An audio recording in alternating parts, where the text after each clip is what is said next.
So welcome to Burgos. We're finally getting here and starting the development of the next piece of our massive open online course. And this is a bit embarrassing to be on a train and doing this in front of other people, but that's the nature of the work. I want you to see the development process. So we'll be arriving in Burgos in a couple of minutes, and the next week involves meeting with the cathedral, visiting with the Ministerio de Burgos, as well as other local officials.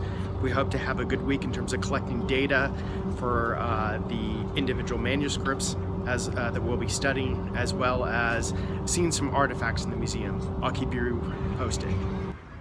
Hi, this is Professor Roger Luis Martínez-Davila, and welcome to the city of Burgos. Today I'm beginning my 2-week effort to develop our new course on Deciphering Secrets, Unlocking the Manuscripts of Medieval Burgos. And in it, we'll be studying Jewish, Catholic, and Jewish interrelations during the Middle Ages.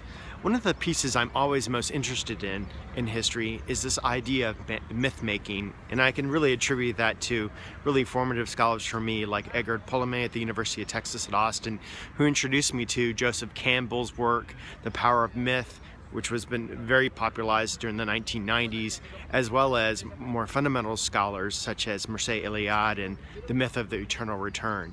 In any case, this idea of myth-making I think is really interesting because in a place like Spain, and particularly in Castilla and Burgos, this is an origin place for many, many kind of myths of what the Spanish people will become. And in this respect, we can start to think about even the Spanish language. Even though I'm not a philologist or a linguist, I can certainly appreciate the sounds that are inside of Castilian Spanish that derive from the zone immediately surrounding Burgos. For instance, the pre-labial pronunciation, or this pre-vocalization of the word C, or the letter C, and the word mucho. So that C that you hear in there, mucho, that pre-vocalization comes from this region immediately around Burgos. So this is in some ways one of the things I first think about Burgos is that how is a mythology created? And in some senses, it really starts right with the building behind me, which is the Museo de Evolución Humana, or the Museum of Human Evolution. It's interesting that we find it in Burgos, which is considered this Castilian capital of language and culture and politics, and to start to consider where we are. In this respect, we can think about this museo, and it obviously human evolution implying very early origins. Maybe very early origins for Castilians. I also find it really interesting. I wanted to see this museum because of where it's located. And what we see here is actually where the previous location of the Convento de San Pablo, which was heavily patronized by another creative population, which were the Conversos. The families that I studied very closely, the Santa Marias, the Burgos, and the Cartagena families, who were of Jewish origin, previously the Levy family during the late 14th and then beginning into the 15th century, when they became Catholics. They also happen to become bishops as well. We'll be talking about that in the course. But in this respect, it's interesting that the museum now is on the location, the former foundations of this institution that was heavily patronized by the Santa Maria family. Also, which is really just striking, is this statue right behind me. And I'm going to let you take a look at it in just a second. I'm going to start to walk that way. And I'll put them in my background. So I'm just going to speak here.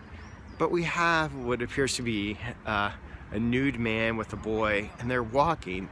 And it's interesting, there's many constructed messages here.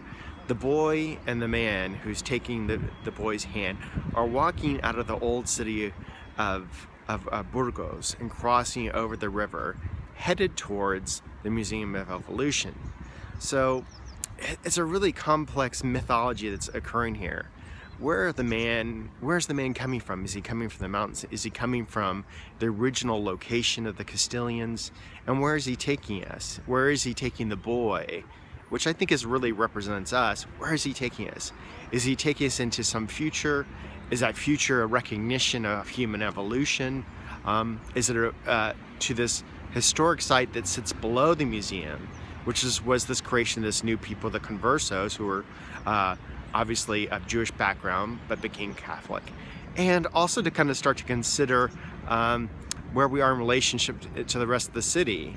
If we look back in this direction that you're looking now, you would find the Cathedral of Burgos, another old institution here, which is in the old city on the cross the river.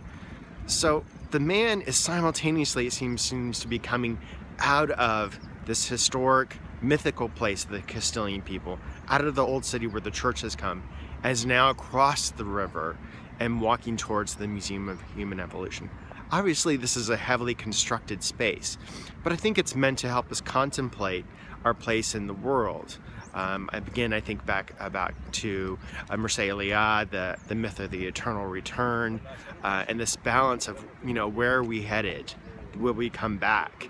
But in this respect, I'd ask you to contemplate today, about your own beginnings. Where did your family begin? Have they traveled in terms of immigration to find a new place to live?